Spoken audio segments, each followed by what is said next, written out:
Good afternoon, everyone. Great to see lots of you joining us for this history session. It's our first history session for the My Tutor online school. So I'm really excited to see lots of you here with us. If you've been with us for the rest of the day for the other sessions that we've had, then thank you for sticking around. And yeah, really excited to get stuck in. So if you're new, I'll just let you know that these sessions all run for an hour long. And typically how they run is we have 45 minutes for the tutor to deliver all the lesson content to you, and then 15 minutes at the end for questions. The way you can send questions through is either through the chat or through the Q&A functions. So if you send them through there, then either myself or the tutor will pick them up. Just to say that because this is our first history session, we have a newer tutor to the My Tutor online school called Yaz, and Yaz has done lots and lots of lessons with My Tutor, and she also studies international relations and modern history at the University of St Andrews. So even though she's new to doing tuition on the online school, she's not new to My Tutor by any means. And that's everything from me. I'm going to hand over to Yaz now to lead the session for you guys. Hi everyone, I'm Yaz. Thank you for that excellent introduction. So today we're going to be looking at the religious settlement. So this is part of the Elizabeth topic. This session is specifically sort of looking at the Edexcel specification, but because there's quite a lot of overlap between all of the GCSE exam boards, if you do AQA or OCR or any other ones, all of this information is still going to be relevant, apart from maybe some of the exam questions, but all of the actual content is going to be stuff that you can use in your exams anyway. So the religious settlement, it happens in 1559. So as soon as Elizabeth gets on the throne, so she comes to the throne in 1558, as I'm sure you know. So yeah, let's just get stuck in. A little bit of background. I must say my PowerPoint slides did not format appropriately today, so that's why you're going to see some of the titles are a little bit skewed, but all of the information is still on the slides, so the main thing. So background. Religious divisions in England and Europe in the 16th century. So the Reformation divided the Christian church between the Catholics and the Protestants from 1517. Protestants tended to be found in Northern Europe, especially in the Netherlands, Scandinavia and Germany. Since the 1930s, 1530s even, many Protestants fleeing persecution in Europe had landed in England, and they settled mainly in London, East Anglia and Kent. And so the number of English Protestants was growing throughout this whole period. Some Protestants became Puritans, so these were people who wanted to purify the Christian church and the Christian religion by getting rid of anything that was not in the Bible. And in the north of England, especially in Durham, Yorkshire and Lancashire, people remain largely Catholic, and they're less influenced by the Puritans and the Protestants coming over from Europe. So that's just a bit of background to sort of the situation at large, but more specifically in England. Mary Tudor, Elizabeth's older sister, died in 1558, and Elizabeth was next in line to the throne. Mary Tudor was a Catholic, and she was the daughter of Henry VIII's first wife, Catherine of Aragon. So in order to marry Anne Boleyn, Henry's second wife and Elizabeth's mother, Henry had to break away from the Roman Catholic Church. He founded the Protestant Church of England and became head of the church to sort of get out of his first marriage.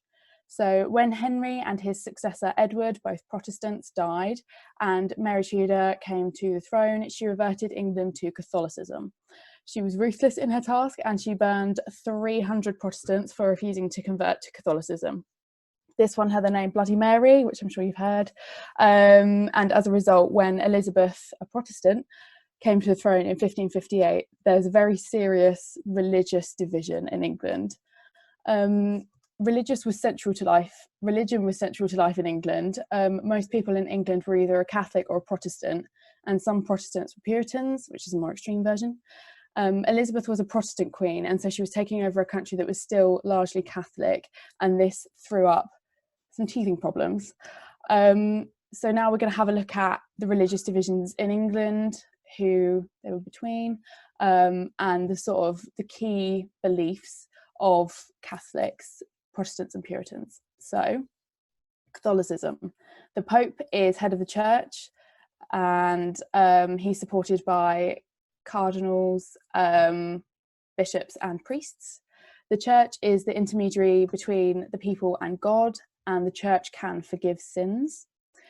Catholics hold 7 sacraments. So a sacrament is a rite by, it's a Christian rite or a Christian sort of ritual that is sacred and very important. And they hold 7 sacraments, including baptism and Holy Communion. They believe in transubstantiation. So this is during communion, bread and wine become the actual body and blood of Christ. So they're not just representatives, they become the actual blood and body. Priests must be celibate and they must give services in Latin. Churches and priests' vestments, so vestments are the robes that priests wear, must be highly decorated, and Catholics were the majority in the north and the west of England. So Protestants, they believe that there shouldn't be a pope, but archbishops or bishops may be necessary to sort of keep the church in order, to keep it in order basically as a sort of hierarchy of people. There is no intermediary between God and the people. Each person has their own direct relationship with God, and only God can forgive sins. So not the church, as in Catholicism. They only hold 2 sacraments, baptism and Holy Communion. The bread and the wine represent the body and the blood of Christ, but there is no transubstantiation. It's just an act of remembrance. Churches must be plainly decorated so that you're not distracted in your worship, and Protestants were mainly based in the southeast of England. So as I was saying earlier, this is because they're coming over from Europe on the whole. So that's your Protestants, and then you get the Puritans. So Puritans are a strict form of Protestantism. They believe in a more direct relationship with God. There are no popes, no cardinals, and no bishops. Churches must be whitewashed with no decoration at all because it's too distracting. And Protestants were found in London and East Anglia mainly. That's their sort of hotbed. So those are your religious divisions in England. And so to overcome this, Elizabeth comes up with the religious settlement. Again, I have to apologise for the slides. So it aimed to establish a form of religion that would be acceptable to both Protestants and Catholics, because as we've seen, they've got quite different views. And she's trying to sort of create like a middle way between what they both believe. So key features, you've got the Act of Uniformity, which dictated the appearance of churches and how religious services were to be held. It required everyone to attend church. A way that you can remember this in the exam or when you're doing your revision is that it's uniform, so everything's the same. They're trying to make everything the same in churches and in the way that people worship, so it's uniform. The second part of this is the Act of Supremacy, which made Elizabeth supreme governor of the Church of England. All clergy and government officials were required to swear an oath of allegiance to her instead of to the Pope or to anyone else. So the way that you can remember this one is if you think of the word superior, which means like head of, like top ranking. And so that's where you can remember this, because she becomes head of the church. You also have the royal injunctions. So this was a set of instructions to the clergy that reinforced the 2 acts. It banned pilgrimages to fake miracles, and it allowed crosses, candles and vestments in services, which goes down quite well with the Catholics, who like to have highly decorated churches because it's a bit of a compromise. So you can't have these massive ornate statues, but you can have crosses, candles and vestments, which sort of appeases them. You also have the Book of Common Prayer. This introduced a set church service to be used in all churches, so the clergy had to follow this wording exactly, otherwise there would be punishments. Nothing major, they weren't, burnt, but you had to follow what the Book of Common Prayer says to keep everything uniform. The majority of people accepted the religious settlement. However, many Catholic bishops appointed by Mary Tudor, who was Catholic, opposed the settlement and they were replaced, and people still privately kept Catholic beliefs. But overall, the opposition it's not very strong. You've got Catholics who were opposed to it because they just had Catholicism as a widespread religion, and now they've got this sort of middle way. They feel like something's been taken away from them. So people still do keep Catholic beliefs, but Elizabeth can't get into the head of every one of her subjects, so largely they can just keep them ticking over and continue happily as long as they go to church.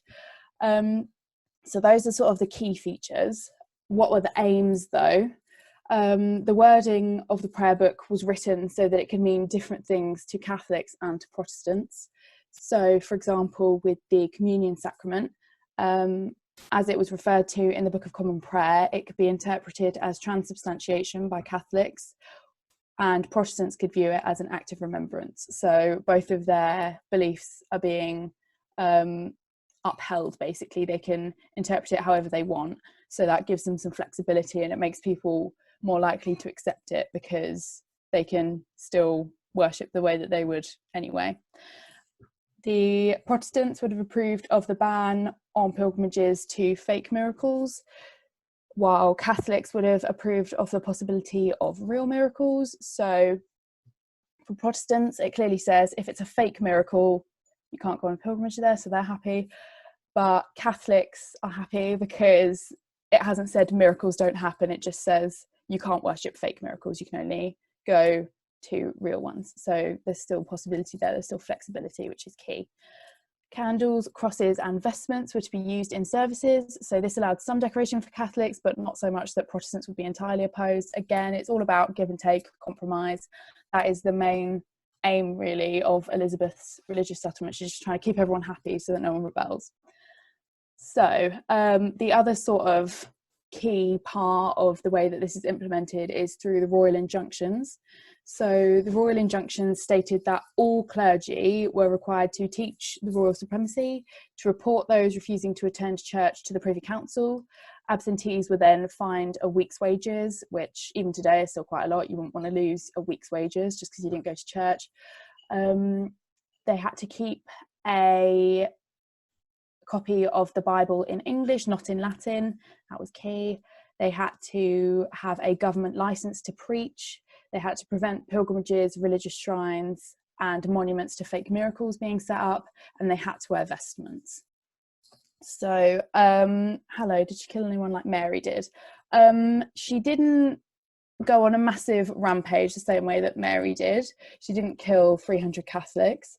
But there have been cases where if there was a particularly outspoken Catholic, then they might be imprisoned, or they might be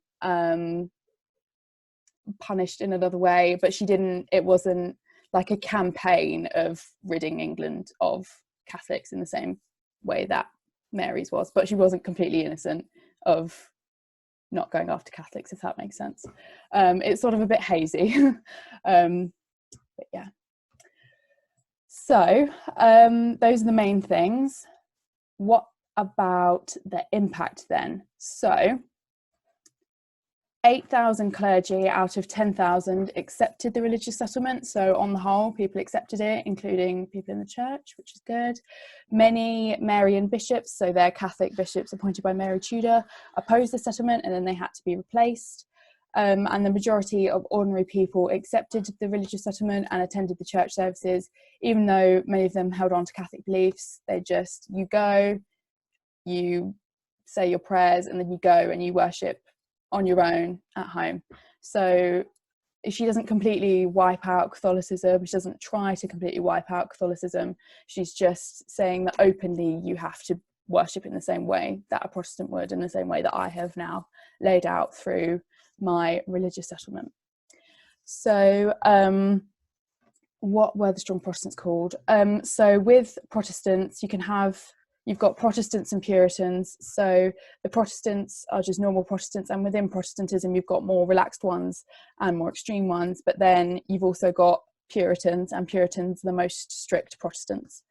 but they've got different beliefs to Protestants slightly, but they are sort of in the camp of Protestantism. So now that we briefly know what the religious settlement involved, let's have a quick look over the role of the church in England. The Church of England played an important role in national government, in towns and in village life. Why was religion important in Elizabethan England?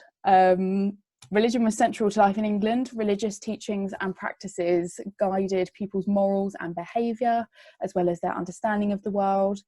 Birth, marriage and death were all marked by religious ceremonies. I think we can all agree those are three quite important bits of your life. So the fact that they surround the church and religion shows you how much of an impact the church had.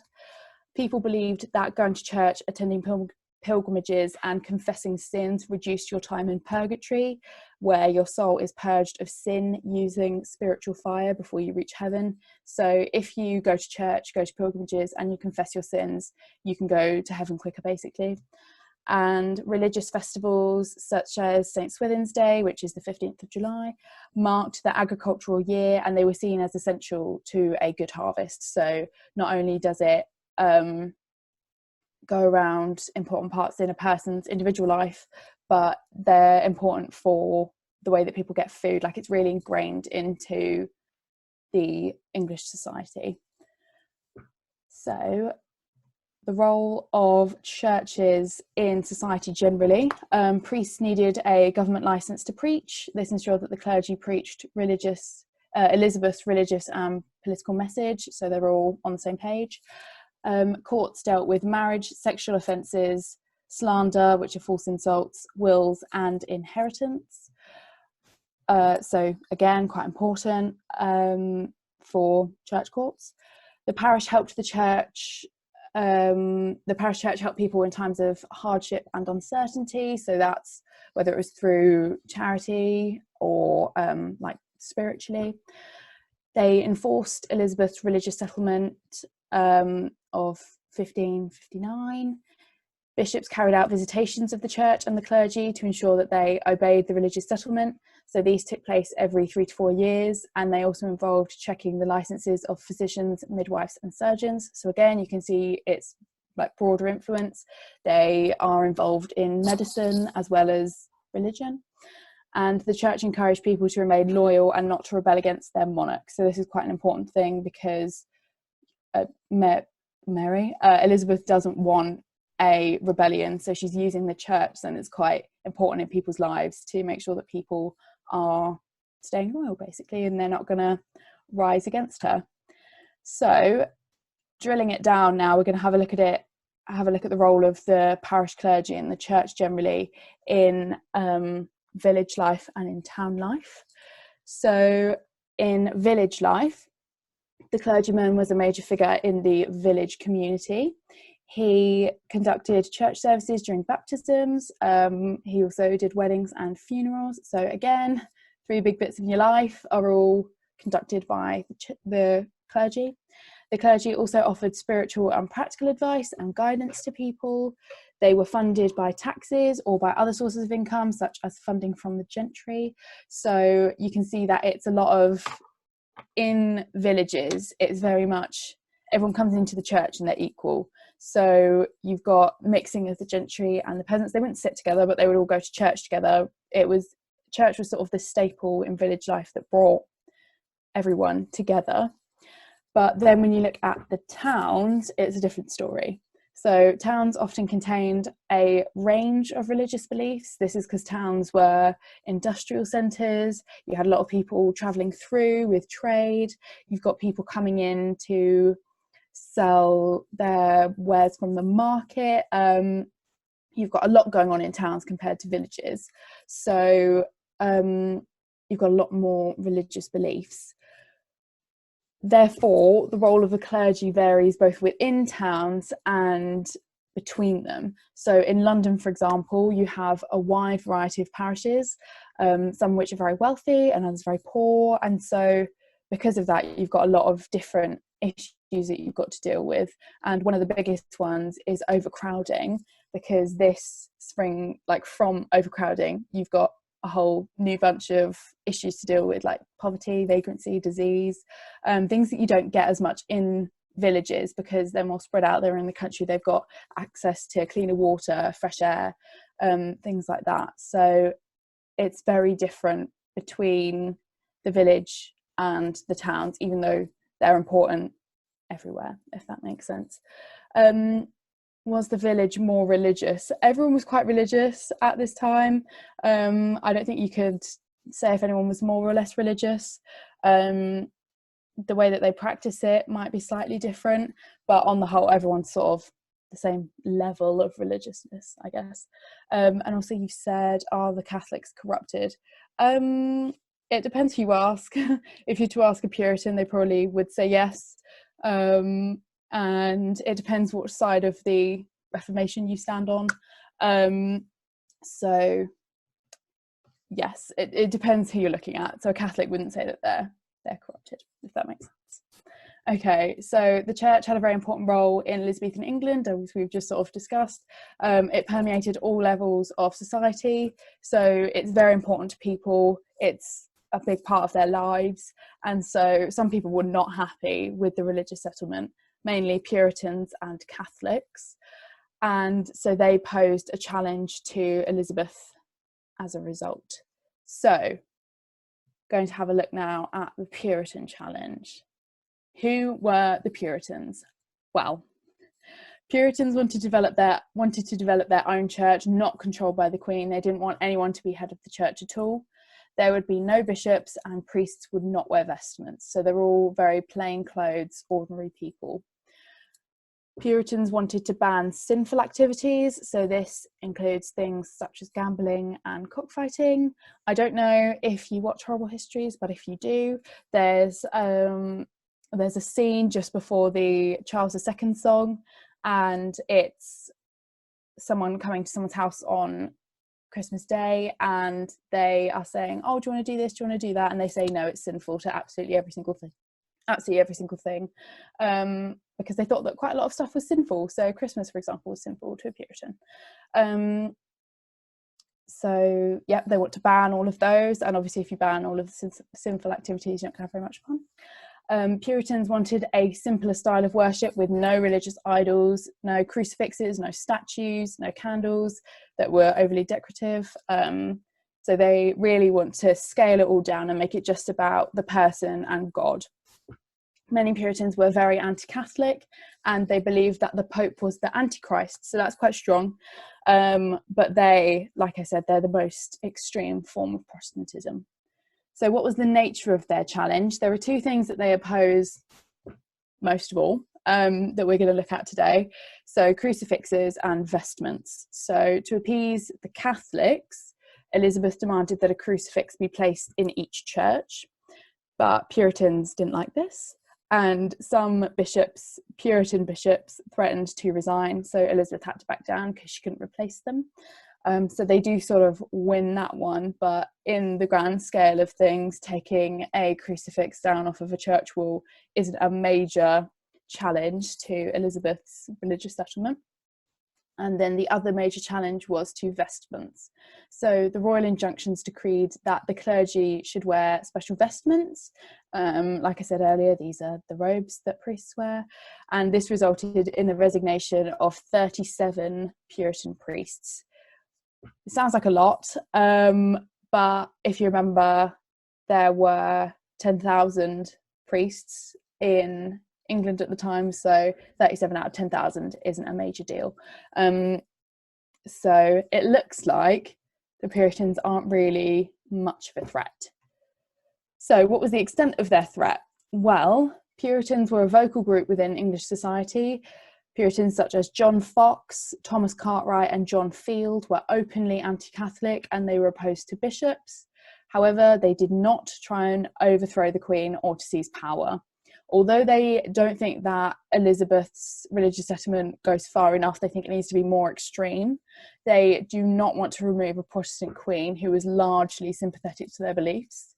You've got to remember that Mary Tudor had burned 300 Protestants just a few years before. So the fact that they've got a Protestant queen on the throne sort of subdues them enough that they don't pose too much of a challenge. While they were active in London, Cambridge, Oxford, and parts of East Anglia, Puritanism had less of an impact on the north of England, where people remained mostly Catholic. So even though they're quite vocal in the southeast, they don't have a very wide-ranging influence. It's mainly quite localised to the southeast, so they're not that much of a threat. And the government basically ignored all of their demands for reforms to the Church of England. So this includes their admonition to Parliament in 1572, and suggests that their support was limited because the government wasn't listening to them. They didn't pose enough of a threat. So overall, although the Puritans do have a challenge to the religious settlement, they aren't a massive threat to Elizabeth at the time.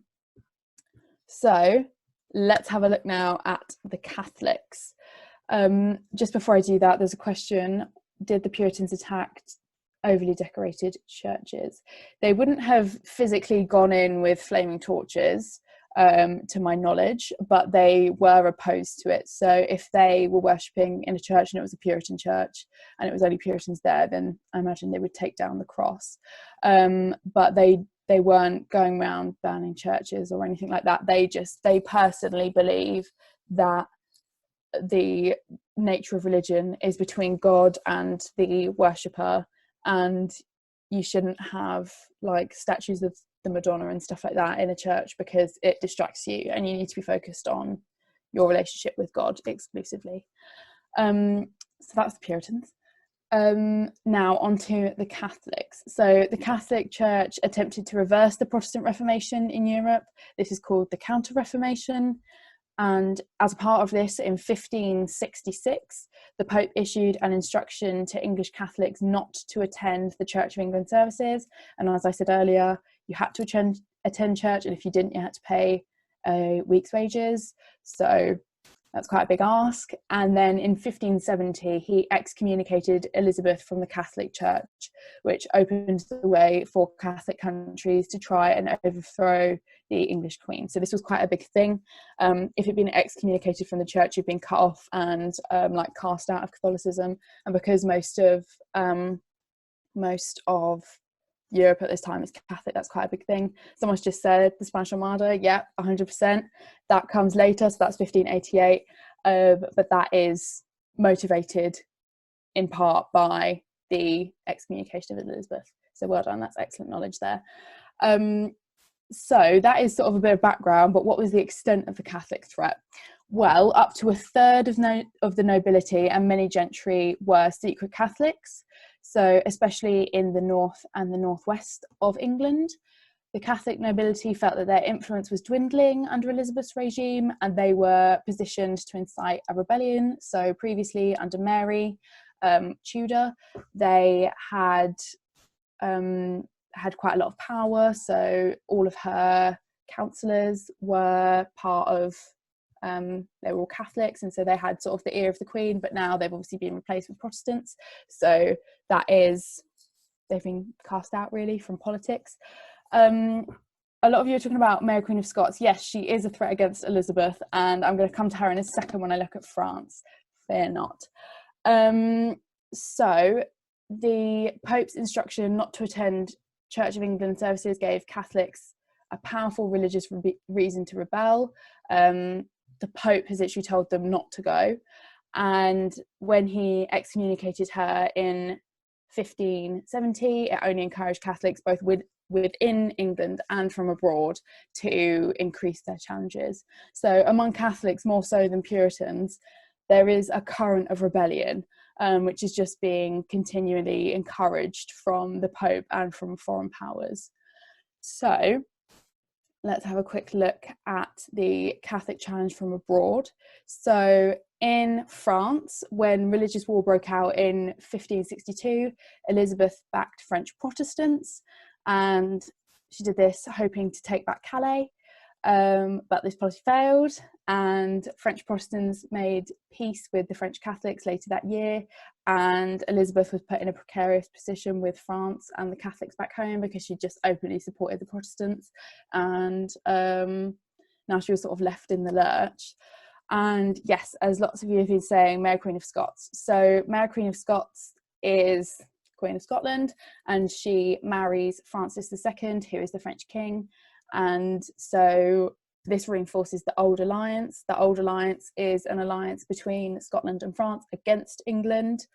Both France and Scotland are Catholic countries, and at the moment under Elizabeth, England is Protestant. So as well as not liking England anyway, they've now got the issue of religion, something that they also oppose. And Mary, Queen of Scots, she's got a claim to the English throne. So Henry VIII is Elizabeth's father, and his sister is Margaret Tudor, and Margaret Tudor is Mary's mother. So that's quite a close relation, and actually in the end it's Mary Queen of Scots' son, James VI and First, who becomes King of England after Elizabeth. So it is a very close relation, and that is a threat to Elizabeth throughout her reign. So that's France. Now on to Spain. In 1566, the Dutch rebelled against Spanish occupation as part of the Dutch Revolt, and Elizabeth outwardly condemned Dutch rebels, but many made their way to England. So she openly says, no, I condemn them, but then secretly she lets them all come in and she shelters them. Spanish atrocities against Protestants, where hundreds were killed in the Netherlands, put Elizabeth under pressure to shelter Dutch rebels. This angered Spain as the rebels attacked Spanish ships in the Channel. Then by 1570, Spanish rule in the Netherlands was secure, but the Privy Council now feared a Spanish invasion. I've seen lots of you talking about the Spanish Armada, and Spanish troops. So they fear a Spanish invasion from Spain and also from the Spanish Netherlands, which is really close to England. I don't know how much you guys know about geography, but if you were to get a plane from London, which is where Elizabeth is, obviously Elizabeth wasn't getting a plane, but just so you know, for scale, a plane today from London to Amsterdam takes about 40 minutes, so really close. So that's a big threat to them, the fact that they've got a Spanish stronghold just across the ocean is scary for them. And then the presence of Mary Queen of Scots as an alternative Catholic monarch encourages the Spanish government and the French government, but mainly the Spanish government, to plot against Elizabeth. And I'm not going to go through the plots today because that'll be a different one, a different lesson, but they are very important for undermining Elizabeth, and a lot of that comes from Spain. So Elizabeth has a lot of opposition from the two biggest Catholic powers in mainland Europe, and this suggests that Catholic challenges to Elizabeth were more serious than Puritan challenges. So, did Mary ignite the Spanish Armada? Not directly. By the time we get to the Spanish Armada, Mary has already been in captivity in England for about 20 years, so she didn't ignite it, but she would have been a motivator for it. Is Mary Queen of Scots? Yes, she is Elizabeth's second cousin.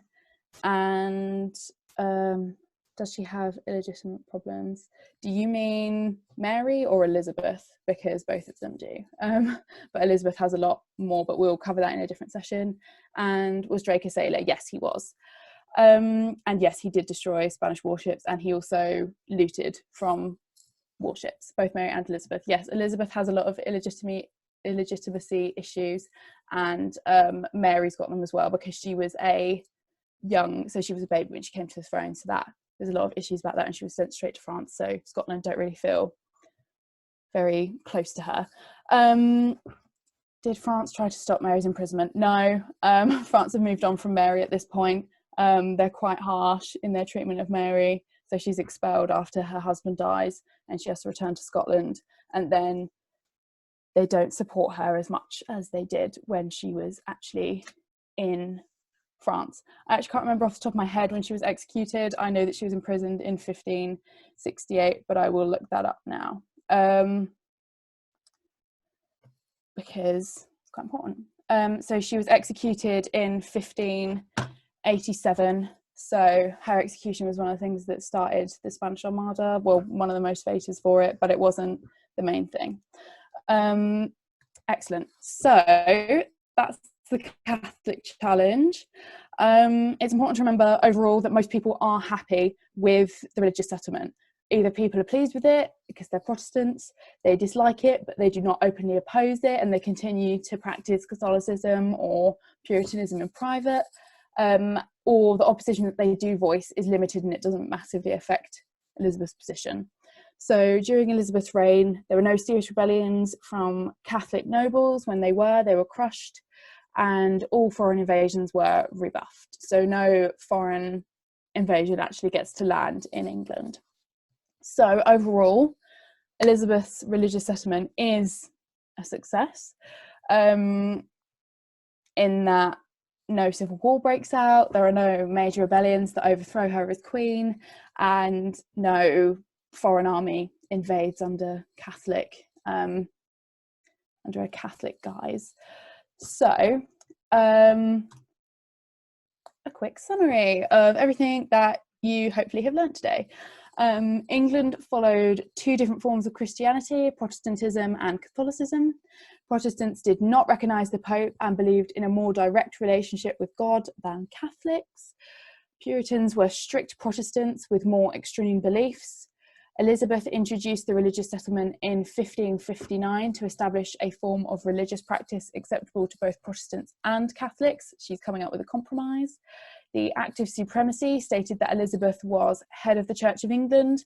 The Act of Uniformity made sure that all churches and services were uniform throughout the country. The Church of England controlled many aspects of life through the Elizabethan period, so weddings, funerals, baptisms, other things as well. The parish clergy were integrated into the everyday life of towns and villages.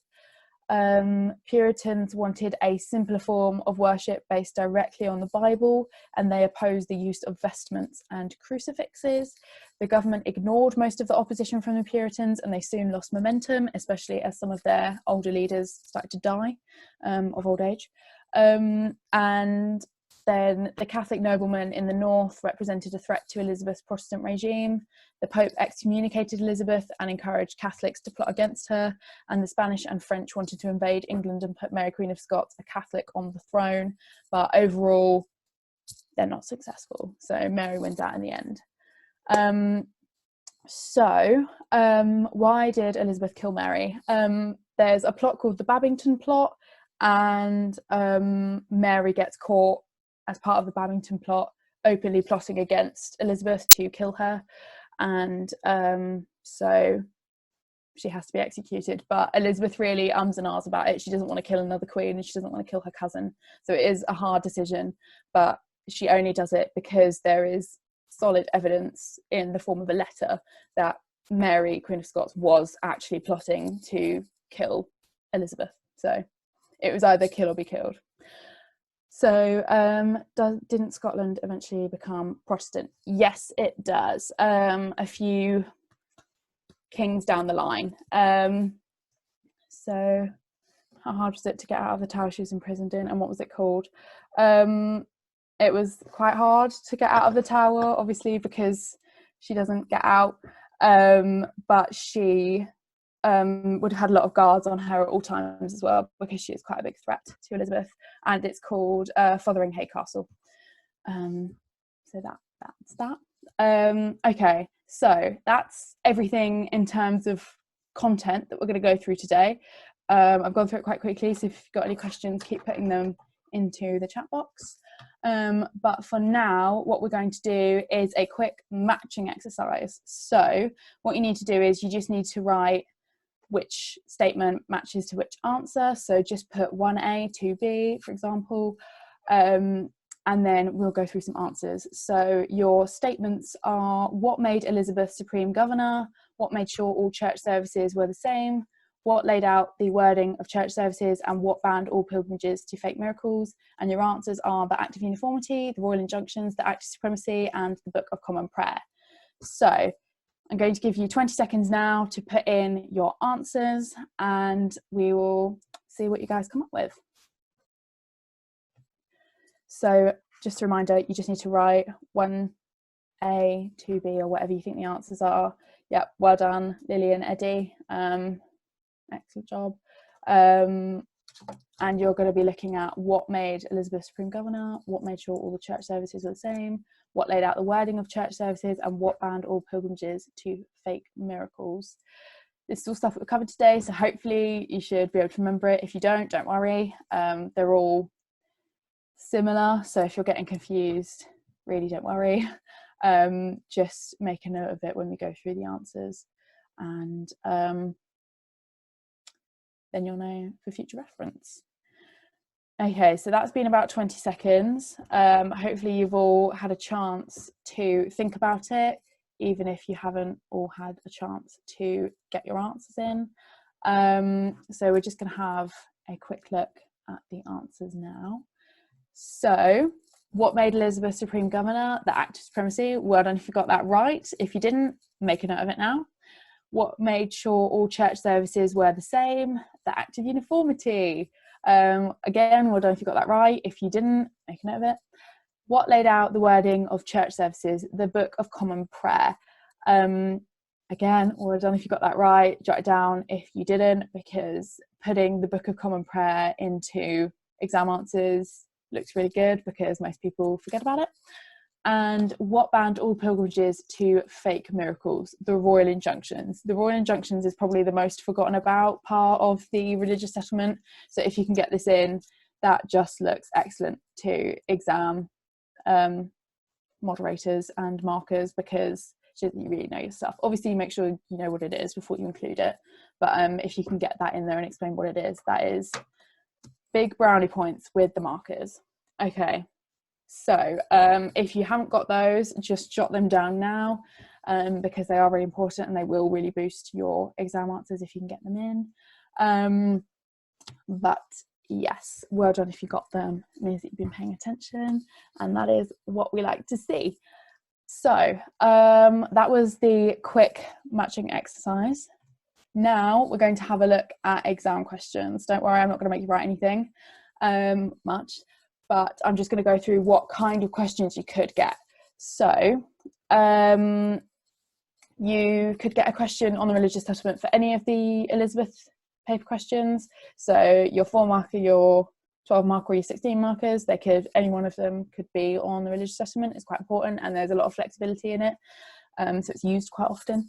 A religious settlement question will often ask you to assess the success of the settlement, so how successful it was, what its impact was, or it will ask you to assess the threat of Puritans, Catholics, or foreign countries, or look at how they challenged them, how they failed, how they succeeded. Those are sort of main camps of question. This doesn't mean that these are the only questions you can get, so don't just revise those and nothing else, but they do tend to be the most common. And if you know how to answer a success of the settlement or a challenge question, you will be in a very good position to answer any question on the religious settlement. So definitely make sure that you're revising those. I've got an example here of a 4-mark question for the religious settlement. So the question is, describe 2 features of opposition to the religious settlement. What I would now like you to do, I'm going to give you maybe 40 seconds to do this, is to type only into your text box 2 features, and then when I say go, you can all put them in so that everyone has a chance to think for themselves. So if you all type into the text box but don't send your answers now, come up with 2 features of opposition to religious settlement, and then I'll give you a couple more seconds to do that, and then if you send them on through, and we will have a look at what you all got. So you're looking at the opposition to the religious settlement, and you're looking at 2 features of it. What was particularly distinctive about the opposition? If you start sending them through now, that would be excellent. Well done, you're all really good at that. Thought we might get some trigger happy students there, but nope. So excellent. Yep, Jess, you've got Catholics and Puritans, the standard answer. Well done, absolute base, the core of any answer of challenges, so that's excellent. Well done, Lily Rose. Spanish and French, yep, excellent. You got your foreign challenge as well there. Excellent, well done, Daniel. Yep, excellent. Perfect. So we've actually covered most of it there. The only thing that people haven't mentioned so far is Mary Queen of Scots. So that was the other thing. What Sinead said, the Puritans felt that Elizabeth's settlement was not Protestant enough and the Catholics felt it was not Catholic enough. Yes, perfect, well done. That's a summary of the religious settlement there. So things that you could have included were the fact that it was Protestant, the fact that it was Puritan, the fact that it was Catholic, the fact that it came from abroad, or the fact that it relates to Mary Queen of Scots and the Catholics aim to get her on the throne. That was another thing that was slightly obscure, so I wouldn't have imagined many of you to get that. So well done for all of you. That was some excellent answers. Here we've got a compare the answers exercise. So what I would like you to do is read through these and tell me which one you think will gain the most marks. Again, okay, Jess has already got in there. So the first one is, one feature is that Puritans were a threat. Puritans were extreme Protestants and they opposed Elizabeth. The second one is Catholics opposed the religious settlement. Catholics opposed Elizabeth both within England in places such as Durham and Yorkshire, and outside of England in Catholic Spain and France. So 2 marks are available for each feature. So for a 4-mark question, that's how you get your 4 marks. So the first mark is available for identifying a feature and the second mark is for explaining it. So yes, you've all said feature 2. Jess, you said because there's more to write about. You could actually write more about the Puritans, it's just that this student hasn't. What they've done basically, as I'm sure you've all realised, is they've identified it and then they've identified it again. They've basically repeated the question. But with feature 2, they've identified what the opposition was and then they've explained it a little bit more. So they've expanded and said that it's both within England and it was outside of England as well. So yes, overall this answer would have gained 3 marks. So 3 out of 4 is obviously not bad, but with 4-mark questions you've got a real opportunity to gain 4 marks, which in a GCSE exam paper for Elizabeth is going to really put you in good stead. You don't want to be losing any marks. So when you are doing 4-mark questions, just make sure that you're identifying your feature and then you're really explaining it. In the exam paper, they only give you about 3 dotted lines to write on. If you go over, don't worry, it's better to write more than less, but make sure you don't spend too much time answering these questions because you want to save your time for your essay questions. But just remember that a 4-mark question is an excellent place to get marks.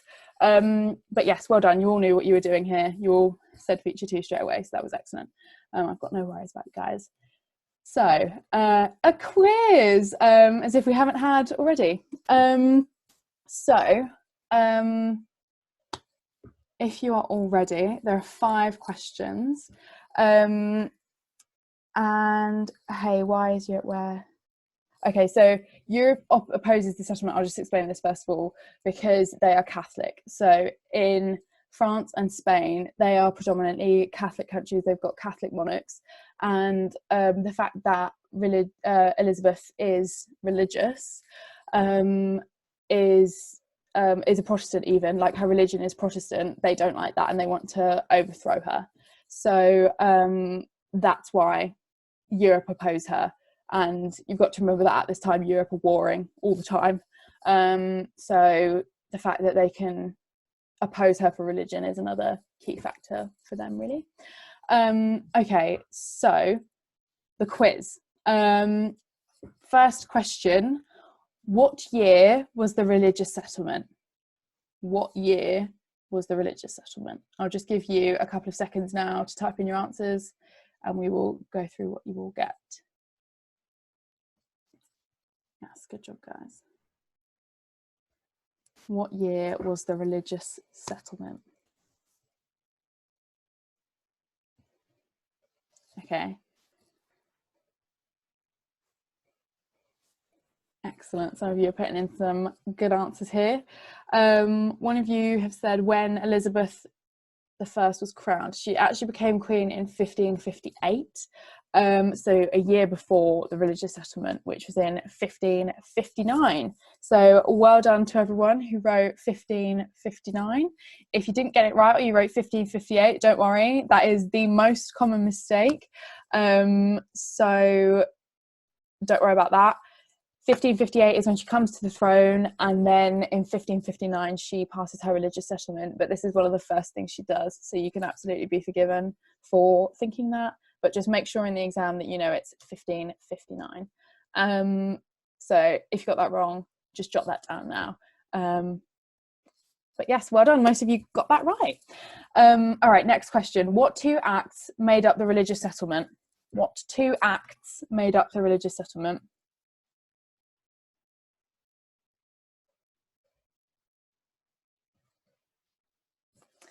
So these are the two, the act of and the act of. What two acts made up the religious settlement? Yeah, excellent. Some of you are doing really well here. The banning of belief in miracles that were fake. Yes. So with the banning of belief in miracles that were fake, that was part of the royal injunctions, not part of the act of supremacy or uniformity, which most of you have answered now, and that is correct. Yes, the act of uniformity and the act of supremacy, and the way that you remember these is uniformity, uniform, all the same, supremacy, superior, head of the church. So excellent, good job guys. Next question. What were the three types of religion in England? What were the three types of religion in England? So they're all Christianity, but what are the three different types?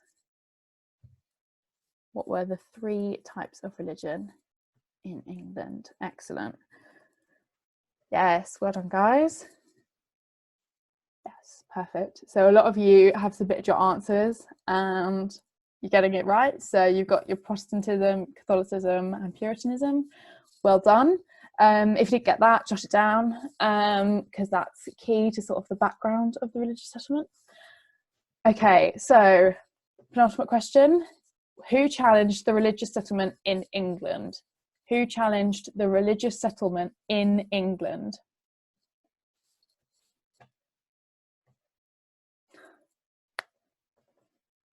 So who challenged the religious settlement in England? Yes, well done. Some of you guys getting it through.